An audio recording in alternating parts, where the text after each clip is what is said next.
नमस्कार, मी सुमित शंकर सावंत आणि तुम्ही पाहताय TV9 मराठी। या बातमीपत्रामध्ये आपण दिवसभरातल्या महत्त्वाच्या 50 बातम्यांचा 36 जिल्ह्यातल्या 50 बातम्यांचा वेगवान आढावा घेऊयात। सांगलीत काँग्रेस राष्ट्रवादीच्या जागेच्या वादामध्ये ठाकरे गटाची उडी। सांगली विधानसभा निवडणुकीत ठाकरे गट 2 जागा लढवणारच। चंद्रहार पाटलांचा महाविकास आघाडीला इशारा। यापुढे इस्लामपूर वळवा मतदारसंघावर विशेष लक्ष राहील। कोणाच्या तरी दबावाखाली राहण्याचे दिवस संपले। विश्वजित कदम आणि विशाल पाटलांचं अप्रत्यक्षपणे थेट जयंत पाटलांना आव्हान आहे। नाशिक शिक्षक मतदारसंघाच्या निवडणुकीत महायुतीचा अधिकृत उमेदवार मीच। अजित पवार गटाचे उमेदवार महेंद्र भावसार यांचा दावा। मवियाच्या कालच्या बैठकीनंतर शरद पवार ॲक्शन मोडमध्ये। पवार गट लढवू इच्छित असलेल्या विधानसभेच्या जागांची माहिती मागवली। मतदारसंघनिहाय माहिती मिळवल्यानंतर महाविकास आघाडीची एकत्र बैठक होईल।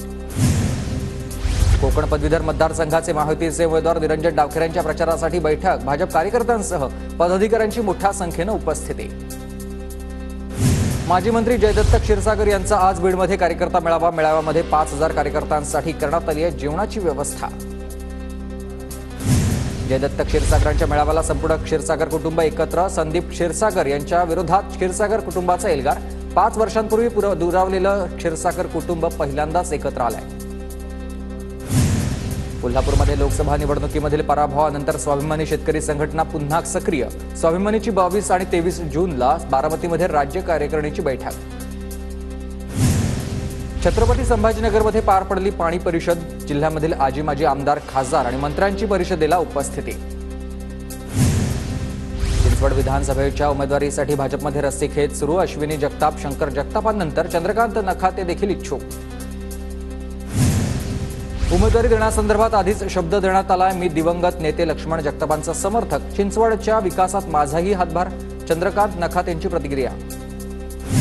भंडारा जिल्ह्यातील नुकसानग्रस्त शेतकऱ्यांना शासनाने भरपाई द्यावी। माजी खासदार शिशुपाल पटेल यांची पालकमंत्री गावितांकडे मागणी। भंडारा जिल्ह्यातील एकोडी येथील दुर्घटनाग्रस्त कुटुंबांची नाना पटोलेंकडून सांत्वनपर भेट। कुटुंबांना तातडीने आर्थिक मोबदला देण्याचे पटोलेंचे अधिकाऱ्यांना निर्देश। अकलूजमध्ये राष्ट्रीय समाज पक्ष आणि जेऊर रेल्वे प्रवासी संघटनेच्या वतीनं जेऊर चौंडी आष्टी या रेल्वे मार्गात पूर्ण करण्याची मागणी होत्या। खासदार धैर्यशील मोहिते पाटलांना निवेदन देण्यात आलं। पुण्यात भर पावसात आंबेगाव केसरी बैलगाडा शर्यतीचा थरार। शर्यत पाहण्यासाठी नागरिकांची मोठी गर्दी। सोलापूरच्या उजनी जलाशयामधील वॉटर स्पोर्ट्ससाठी 100 कोटींच्या निधीला प्राथमिक मंजुरी। उपमुख्यमंत्री अजित पवार यांच्यापुढे सादर करण्यात आलाय आराखडा। आईस्क्रीममध्ये मानवी बोट सापडल्याप्रकरणी इंदापूरच्या फॉर्च्यून डेअरीचा परवाना रद्द करण्यात आला। कंपनीला बदनाम करण्यासाठीचा प्रकार। डेअरी संचालकांकडून शंका व्यक्त। अमरावती जिल्ह्याचे नवनिर्वाचित काँग्रेस खासदार बळवंत वानखडे अकोला जिल्ह्यात कार्यकर्त्यांच्या भेटीला। वानखड्यांच्या विजयासाठी कार्यकर्त्यांना साकडं घातलेल्या हनुमानाचे घेतले दर्शन। अकोल्यात भर उन्हात गजानन महाराजांच्या पालखी सोहळ्यासाठी वारकऱ्यांना आईस्क्रीम वाटप। सिटी कोतवाली ठाणेदार आणि पोलीस कर्मचाऱ्यांचा स्तुत्य उपक्रम। भुसावळच्या हतनूर धरण क्षेत्रातील पाणी पातळीमध्ये वाढ। हतनूर धरणामधून तापी नदीत 2000 क्युसेकनं पाण्याचा विसर्ग।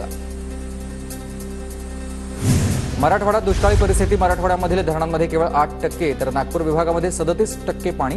गावपाड्यांच्या पाणी पुरवठ्यासाठी 4011 टँकर तैनात।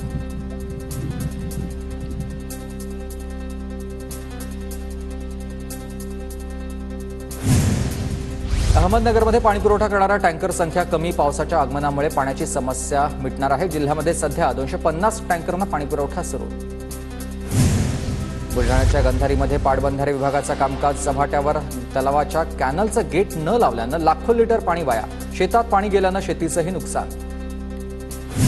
यवतमाळमध्ये जून अखेरपर्यंत 75% अधिक पीक कर्जाचं वाटप करा। पालकमंत्री संजय राठोड यांच्या सूचना।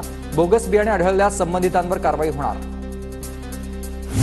पहिल्याच पावसात गुहागर समुद्र किनाऱ्याची मोठ्या प्रमाणात धूप झाली। किनारपट्टीच्या संवर्धनाचा प्रश्न गंभीर। किनाऱ्यावरील कासव संवर्धन केंद्र धोक्यात।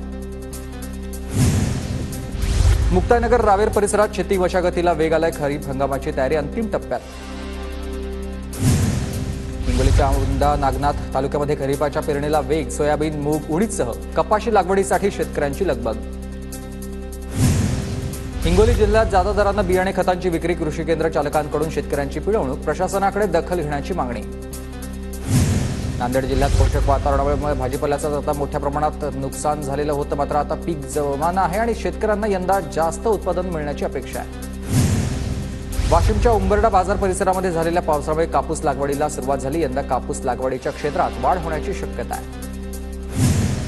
वाशिमच्या मंगरुळपीर तालुक्यात वादळी वाऱ्यासह झालेल्या पावसामुळे फळबागांचं नुकसान. कवडग इथं पपईच्या बागा उद्ध्वस्त झाल्या, तर पंचनामे करून आर्थिक मदत देण्याची मागणी होत्या. भंडारा जिल्ह्यात 101 धान खरेदी केंद्रांच्या माध्यमातून 3,579 शेतकऱ्यांकडून धान खरेदी करण्यात आली. आतापर्यंत 14,93,362 क्विंटल धानाची खरेदी. पुणे जिल्ह्यात बनावट खतं आणि बियाण्यांची विक्री करून शेतकऱ्यांची फसवणूक. पुणे विभागामध्ये 88 विक्री परवाने निलंबित, तर अनेक जणांवर गुन्हे दाखल. अकोल्याच्या बार्शी टाकळीमधील झोडगा ते महान रस्त्याची दुरावस्था. वारंवार आंदोलन करून डांबरीकरणाचं काम पूर्ण नाही. रस्त्यावर जागोजागी खड्डे पडलेत आणि त्यामुळे लवकरात लवकर रस्ता दुरुस्त करण्याची मागणी स्थानिकांकडून होते.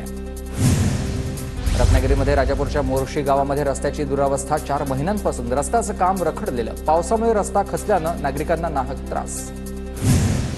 लातूरमध्ये दारू अड्डे बंद करण्याच्या मागणीसाठी भ्रष्टाचार निर्मूलन समितीचा मोर्चा. दारूमुळे कौटुंबिक वाद वाढल्यानं दारूबंदी आंदोलनकर्त्यांचं महिलांची मागणी आहे. एरंडोल तालुक्यामध्ये पिंपरीच्या जिल्हा परिषद शाळेमध्ये विद्यार्थ्यांचं अनोख्या पद्धतीनं स्वागत. नव्या शालेय वर्षाच्या पहिल्या दिवशी मुलांची बैलगाडीमधून काढण्यात आली मिरवणूक. विद्यार्थ्यांना शालेय पुस्तकांचं करण्यात आलंय वाटप. अहमदनगरमध्ये प्रसिद्ध चित्र आणि शिल्पकार प्रमोद कांबळेंचा अनोख्या पद्धतीनं सन्मान. खासगी कंपनीनं प्रमोद कांबळेंच्या नावानंच तयार केले ब्रश. बाजारामध्ये चित्रकलेसाठी लागणाऱ्या ब्रशचीही विक्री. नागपूरमध्ये विद्यार्थ्यांचं शारीरिक आणि बौद्धिक पोषण आता होणार आहे. पाककृती समितीचे अध्यक्ष विष्णू मनोहर यांच्याकडून शाळांना नव्या पोषण आहाराचे धडे. पोलीस भरतीच्या विद्यार्थ्यांनी काँग्रेस नेते यशोमती ठाकूर यांची भेट घेतली. पावसामुळे पोलीस भरतीचा पेपर 2 महिने उशिरा घेण्याची विद्यार्थ्यांची मागणी. पोलीस आणि सीआरपीएफ भरती एकाच दिवशी घेण्याच्या सरकारचा निर्णय आता अन्यायकारक आहे. पावसाळ्यामध्ये सरकारनं परीक्षा रद्द करावी. प्राध्यापक विठ्ठल कांगणेंची मागणी. शिर्डीत साईंच्या चरणी दानशूर व्यक्तीकडून 42 लाखांचं सोन्याचं मुकुट दान. दानशूर भक्ताकडून आपलं नाव जाहीर न करण्याची संस्थानला विनंती.